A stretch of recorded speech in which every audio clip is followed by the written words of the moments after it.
तर मंडळी, प्रांजलीला भेटण्यासाठी मला संपूर्ण दिवसभर तिची वाट पाहावं लागली, कारण सकाळी मी 11 वाजताच याच मोहिजापरांडा गावामध्ये आलो होतो.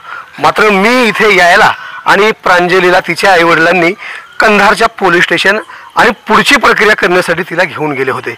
मग मी सरपंच महोदयांशी संवाद साधला, गावातील काही नागरिकांशी वार्तालाप केला आणि तिची वाट पाहत पाहत आता रात्रीचे 8 वाजले आहेत आणि नुकतंच या ठिकाणी तिची आई, तिचे मामा आणि प्रांजली सुद्धा आलेली आहे.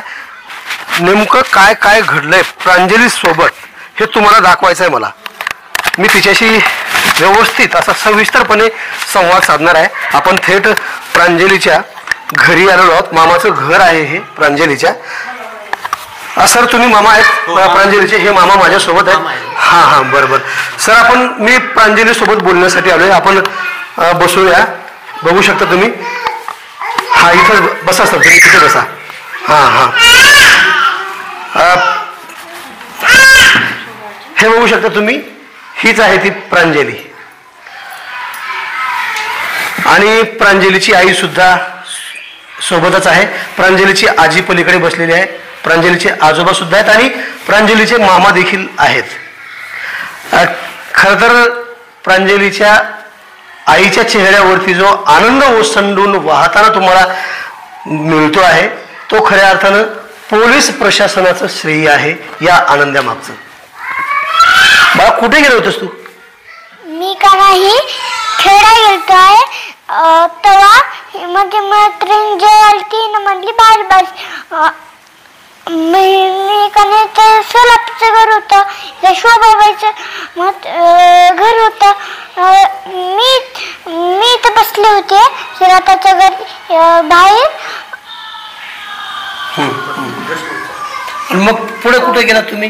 पुढं हे म्हातारी आली तर मला घरात असं वडून नेली. अजून साखळी लावून घेतली. आणि किती वेळ मग तिथंच बसला तुम्ही?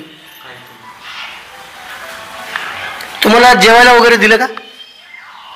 दिलं नका. कोण होती ती बाई? तुला ओळख होती का? शोभा आजी. शोभा आजीने घेऊन गेलं होतं. बरं बरं. मग तिच्या घरी किती वेळ बसा वाटलं तुला? असं तुला आईची, पप्पाची, इकडे भैयाची आठवण आली नाही? आली. आजीची आली. मग तू घरला जायचं म्हणून सांगितलं नाही? आजीनं आजी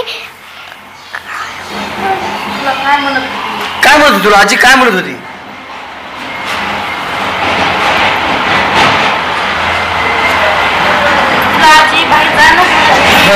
गुंडे येत होते. ही आजी म्हणत होती गुंडे बाहेर येत होते, तुझ्या किल्ल्या काढून नेत होते. मला देव दाखवायची. आणि मग रात्रीच्या वेळी तू कुठं झोपलीस? हिच्यापाशी. म्हणजे तुला भीती घातली का? हा. म्हणजे बाहेर गुंडे यायला लागले, तू बाहेर जाऊ नको, तुला धरून नेशील असं म्हणत होती? हा. बर. मग दुसऱ्या दिवशी काय झालं तुला आठवते का? येत होती. तुला शाळेत जायचं होतं ना दुसऱ्या दिवशी, तर मग तुला शाळेची आठवण आली असेल. मग तू काय म्हटलीस तिला? म्हणली होती हिला. हिनं म्हणली तुला तेव्हा पोलीस आलते तेव्हा मी हिनं म्हणली सोडतो भाकर भाजी कडू दे म्हणली. मग बाहेरून पोलीस आले. पोलीस म्हणले हे कुणाचं लेकरू आहे? हे म्हण म्हातारीनं म्हणली माझं लेकरू आहे. कशी तो म्हणजे म्हातारीला. मग मला घेऊन गेली इकडे. पोलिसांना इकडे आणले. अच्छा, पोलीस मॅडमने तुला मग इकडे घेऊन आले. त्या दिवशी मला कपडे माळेगावून आणतो म्हणली. त्या दिवशी मला हार दिली. इतकंच होतं माझं बोलणं. तुला गळ्यात घातली का हार, का तुझ्या हातात दिली? हिने गळ्यात घातली. तुझ्या गळ्यात घातली? हिला नको म्हणली होती. मग का बरं गळ्यात घातली? मग तू बसतीस म्हणून घातली का कशामुळे घातली? कशामुळे? मग तू तिला म्हणायचं की म्हणले होते. मग तिने का तुला म्हणली अजून का इथंच बस म्हणून?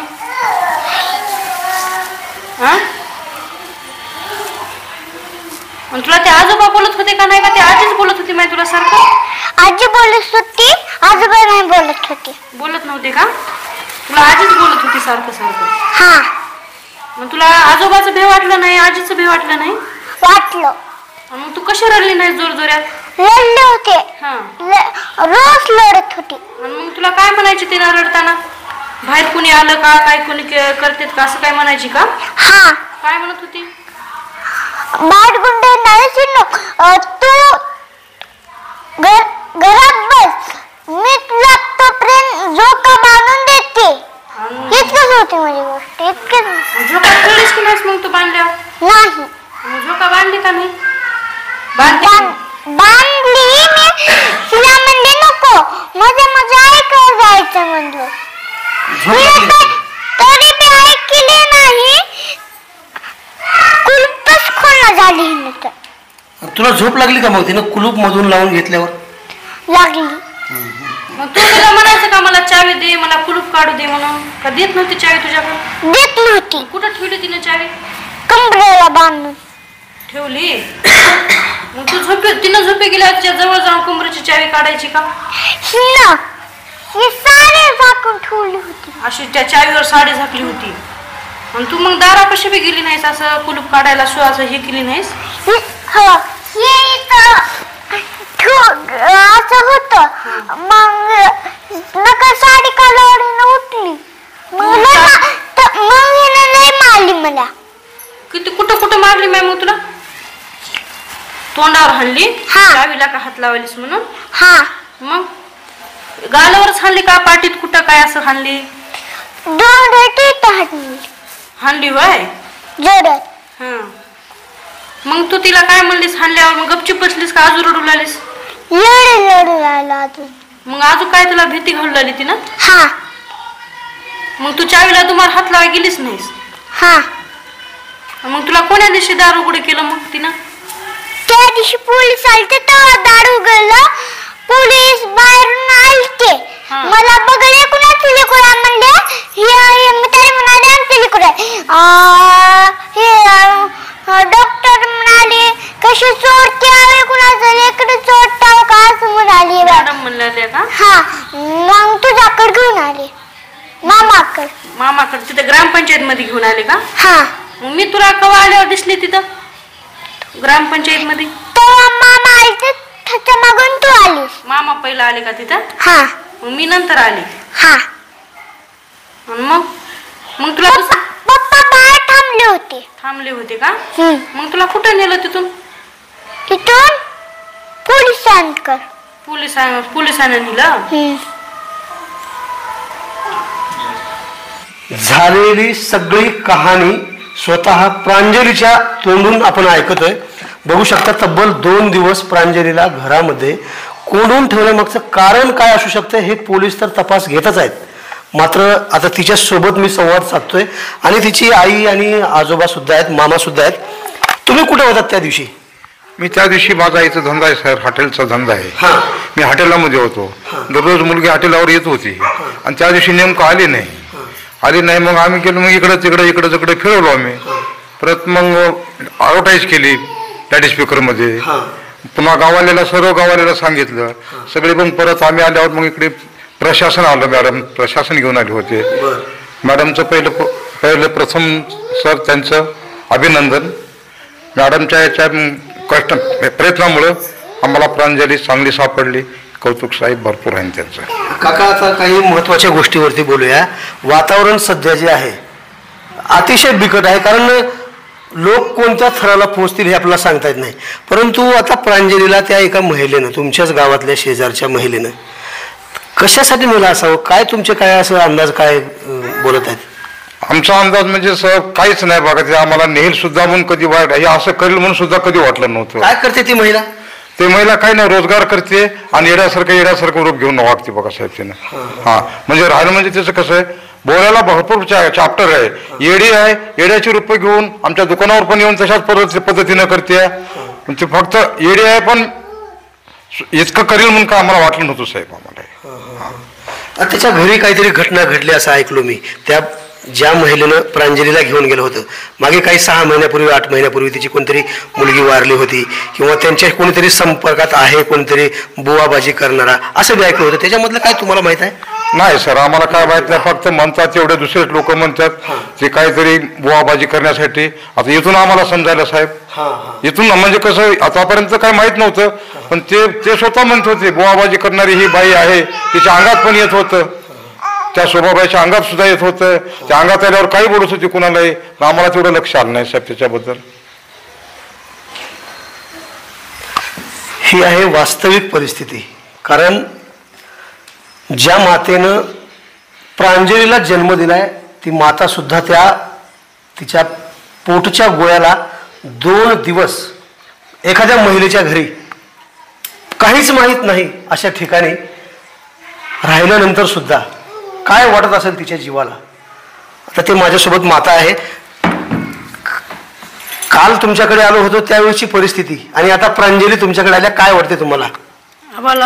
आम्हाला खूप खूप आभार वाटतो सापडल्यामुळे. आनंद झाला. आम्हाला चांगले पोलीस लोकांनी सहकार्य केलं. मुलींना हुडकून त्यांच्या ताब्यात घेऊन आमच्यापाशी पोहोचलं. प्रांजलीला त्यांचे मी खूप खूप आभार मानते. ते आम्हाला दुसरं काही माहिती नाही. 2 दिवस कशामुळे ठेवली काय नाही ते पण आम्हाला माहिती नाही. त्यांचा तपास चालू आहे. आजीला बोलणार आहे मी. आजी तुम्ही कुठे होतात? बसून होते याच ठिकाणी. 4 वाजता आलं. 4 वाजता आलं. काय केलं माय काय केलीशी म्हणलं मी रोटी करायला नाही. ते माणूस वारलं होतं तर मी रोटी करायला नाही म्हणलं. तुझ्या मायने खिचडी करून दोघीला ठेवल्या ग जीवत म्हणले. ते इथं बिस्कुटीचा पुडा दिसला ते 2 खाल्लं पाणी पिलं गेलं बाहेर. एवढं असं वाटलं होतं का की खरंच एखाद्याच्या शेजाऱ्याच्या घरामध्ये डांबून ठेवतील, काय प्रकार असेल हा? बोलायला लागलेत लोक समोर येऊन जरी बोलत नसले तर ते आम्ही असं चालताना फिरताना आम्ही स्वतः ऐकलंय की काहीतरी प्रकार पुढे घडणार होता, परंतु प्रांजलीचं नशीब बलवत्तर म्हणून ती खरं तर आपल्या हाती लागली आहे. आणि तिचं नशीब आमच्यावर काय सबद याचा नसेल तेव्हा अंजनीचं काय तर फळ एवढंच आपल्याला माहित आता मोहरी काय साहेब म्हणून कळणार. प्रांजलीचे मामा सुद्धा आहेत माझ्यासोबत. सर तुम्ही पुढे याल थोडस म्हणजे आपल्याला सविस्तर असं बोलता येईल. तुम्हाला कसं समजलं की प्रांजलीचा अशी घटना घडल्या? तुम्ही कुठे होता त्यावेळेस? मी बाहेर होतो, पुण्यामध्ये होतो. आणि माझी आजी आई वडील इथं राहतात आणि प्रांजली इथं असते. तर आम्हाला फोनवरती कळालं रात्री 7 वाजता. तर रात्री 7च्या नंतर फोन चालू झाले की प्रांजली आपल्या घरी नाही. मग आई वडील शोधायला लागले गावामध्ये. सर्वांना सांगितले की मुलगी नाही. ती आजीला सांगून गेली होती की मैत्रिणीसोबत खेळायला जाते म्हणून. मग ती खाली मैत्रिणीसोबत खेळायला गेली. ती पण सांगते की तिची एक प्रीती नावाची मैत्रीण आहे तिच्यासोबत ती खेळायला गेली. त्याच्यानंतर प्रीती जेवायला गेली म्हणा. तिला बोलली की तू बाहेर बस जेवायला. ती प्रीती जेवत होती. त्याच्यानंतर सांगितले की तू बस मी जेवण करते. मग हिनं ते एक सलापाचं घर आहे त्या सलापाच्या घरापाशी बसले होते म्हणा. तर त्या बाईने हिच्या हाताला ओढून घेऊन आतमध्ये गेली आणि दाराला साखळी लावली. दार लावून साखळी लावली कुलूप लावली असं सांगते ती. मग आम्हाला कळल्यानंतर आम्ही तिथून निघालो इथं आणि त्याच रात्री पोलीस प्रशासनाला पण कळवलं. तर सर्वप्रथम पोलीस प्रशासनाचे खूप खूप आभार. त्यांच्यामुळेच आम्हाला आमची प्रांजली व्यवस्थित भेटली. आणि पोलीस प्रशासन आमच्या गावात 2 दिवस कंटिन्यू मुक्काम होतं त्यांचं. त्यांचे पथक एवढे फास्ट होते की त्यांनी पूर्ण टीम कामाला लावली होती. त्यांच्यामुळं आज तिचं काहीच चांगलं आहे. तिला काही अनघटित कधीच घडलं नाही असं तिचं व्यवस्थित वाटते. आता आम्हाला खूप आनंद झाला. तर पोलिसांमुळं आमची प्रांजली सुखरूप भेटली आम्हाला. सर्व टीम आमच्या गावातल्या बी लोकांनी भरपूर सपोर्ट केला की तिला शोधण्यासाठी. पूर्ण सकाळी पहाटेपर्यंत गावोगाव बाहेरगावी शेतात तळ्यात विहिरीकडे जाऊन भरपूर ठिकाणी शोधले. पण असं कधी वाटलं नाही की आमच्याच गावामध्ये एका बाईच्या घरात कुणाच्या घरात भेटेल असं आम्हाला कधी वाटलं नाही. कोण आहे दादा ती बाई? कोण आहे? महिला कोण आहे? ते नेमकं त्यांचं नाव आहे काय? ते बाईचं नाव ते शोभाबाई गायकवाड असं आहे. आम्हाला पण माहिती नाही. आम्ही पण इथं राहत नाही तर आमच्या आई वडील राहतात इथं. पण ते सांगितले की त्यांच्यासोबत जास्त हे नाही संपर्क नाही. आम्ही वर राहतो आणि ते खाली राहतात. तर त्याच्यानंतर ते बाई ते तर खाली गल्लीमध्ये राहते का ती असं करेल म्हणून कोणाला वाटलं नाही. प्रशासन आम्हाला विचारत होतं कोणासोबत काही आहे का. आमचं कोणासोबत काही नाही. सर्वांसोबत चांगलं. सर्व गाव पण सपोर्ट करत होता. पण ते असं झालं, त्या बाईनं घरामध्येच तिला डांबून ठेवलं होतं 2 दिवस. मग तिनं ते दुसऱ्या दिवशी पण ती शाळेत जायचं म्हणत होती तिला. ती बोलली की तुझ्या शाळेला सुट्टी आहे, शाळेत नाही सुट्टी आहे, तू इथंच थांब, जर बाहेर गेलीस तर तुझ्या किडण्या काढून देतील असं तिला सांगितलं. आणि शाळा नाही. स्पीकर मध्ये कसा आवाज आला माहिती का? व्यंकटाची फुगी हरवली असं आवाज आला. तू काय म्हणलीस मग त्या माईला? माझ्या पप्पाचा आवाज आला, मी जाते म्हणले. हिला म्हणली बाहेर गुंडे जाणू म्हणली. बाहेर जाणू म्हणली होय? स्पीकर मध्ये सांगायलेत म्हणली गुंडे यायलेत म्हणून. हा. आणि तुला मध्येच ठेवली? हा. कुठं ठेवली? माझ्या पणगा कशी ठेवली? का घरामध्ये ठेवली? पणगात खाली लपून ठेवली. इतकी सारी गोष्ट नाही ग, म्हणजे तुला पणगा खाली ठेवली म्हणजे तू घाबरलीस का? घाबरली, पण तुला जवळ घेतली का नंतर? का तिथंच झोपी गेलीस पणगा खाली तू घाबरून? तिथंच झोपी गेलीस. मग तुला जेवाय खावं दिली का नाही? काय आणून हा काय पण दिली नाही त्या दिवशी. तुला कुठं जायचं म्हणत होती का? बाहेर गावाला जायचं असं म्हणत होती काही? मी म्हणलेला शाळेत जाते. एक टाइम होती, ह्याच्यावर सुट्टी होती. परवा दिवशी म्हणाली, परवा दिवशी शाळा होती. हे बाय म्हणाली आज नाही शाळा, तुझ्या घरी सोडून येतो म्हणाली. तुझ्या घरी पोहोचती करतो म्हणजे? हा. तुझ्या आई वडिलांना बी बोलतो म्हणली. आई वडिलांना बोलते म्हणली तुला इथं? आणि तुला घर कुणाचं हा कुणाचं नाही तर काय म्हणली त्या घराला? ही तुझ्या आईच आहे असं म्हणली. हिनं आईच आहे म्हणली घर. हा.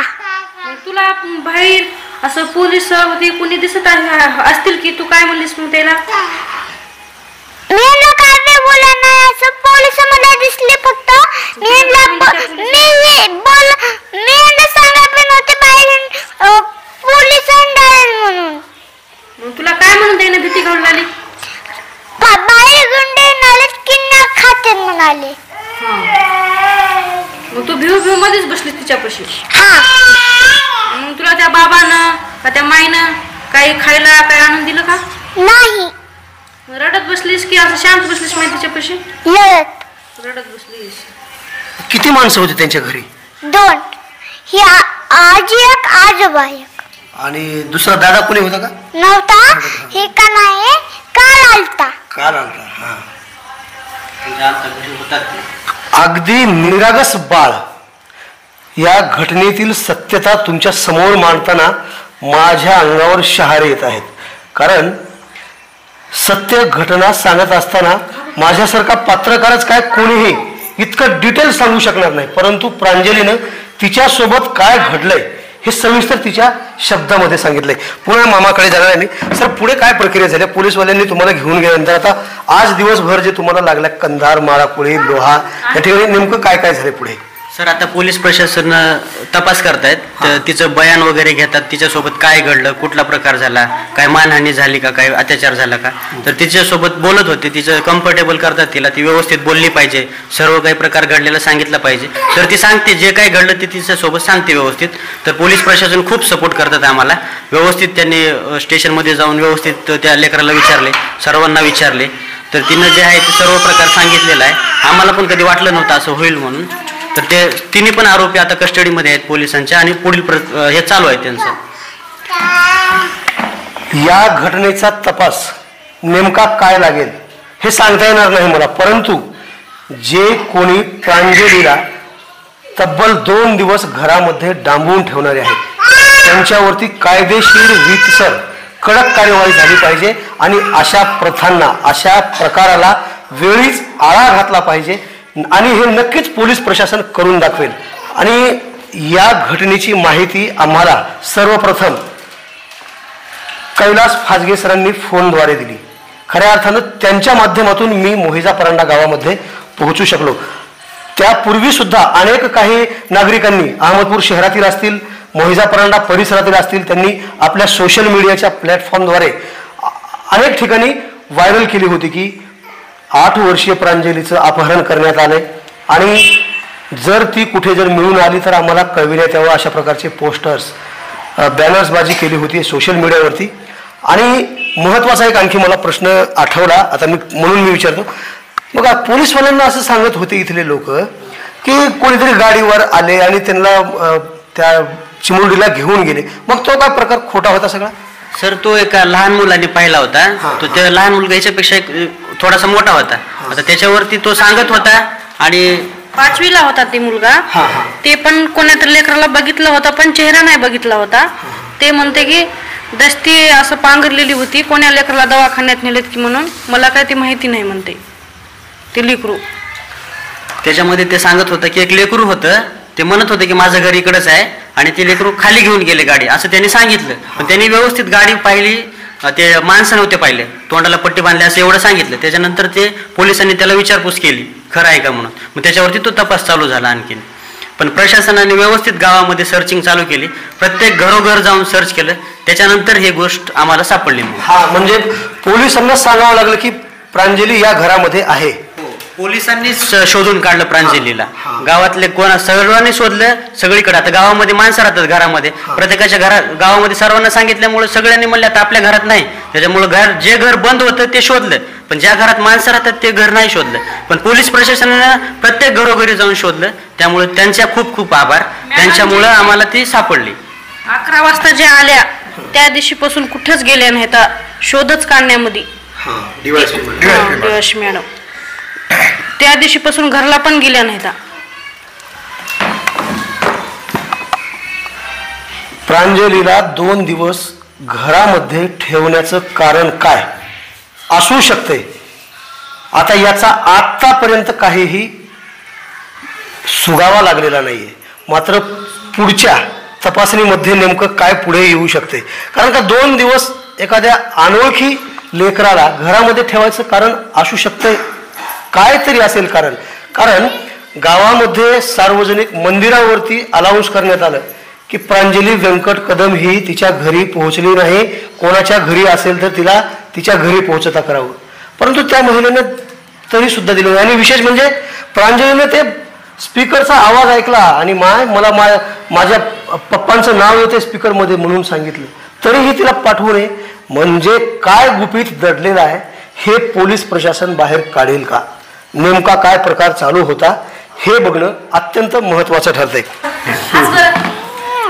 मला तुला पुणे मॅडम नाही केलं मग पुणे जॉकेटवाले मॅडम म्हणजे जॉकेटवाली मॅडम इथे आली होती.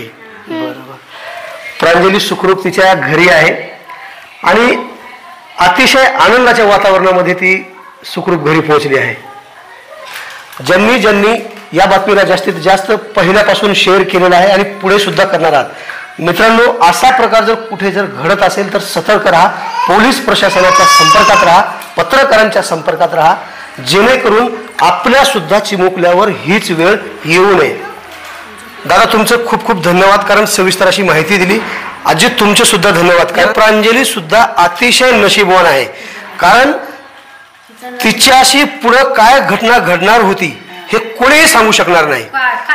परंतु तिच्या पाठीवर देवच थांबला, मॅडम पण होत्या म्हणूनच माझी मुलगी वाचली. त्याच्यामुळं मी त्यांचे खूप खूप आभार मानते मॅडमचे. मॅडम ज्या दिवशी आले होते त्या दिवशीपासून मॅडमच्या डोक्याला पण काही बांधलेलं नव्हतं. इतकं विवाचा काटा होता. आम्ही जाळ लावला होता साहेब, दुसऱ्या ठिकाणी मोठा जाळ लावला होता. सगळे येऊन शासन वगैरे येऊन तापत जायचे, फिरत जायचे. आम्ही सुद्धा जायचं, मॅडम या जरा जाळापाशी तर या. मॅडमचं 4 वर्षाचं लेकरू असताना सुद्धा 2 दिवस 48 तास मॅडम आमच्या गावातून हल्ले नाहीत. प्रथम श्रेणीत मॅडमचं असं की साहेब इतकं चांगलं त्यांचं अभिनंदन आमच्या आनंद पोटामध्ये मावना झाले साहेब. कोणत्या शब्दात पोलीस प्रशासनाचं आभार व्यक्त करावं या कुटुंबियाकडे शब्द नाही आहेत, कारण पोलीस प्रशासनानं कामच केले तसं.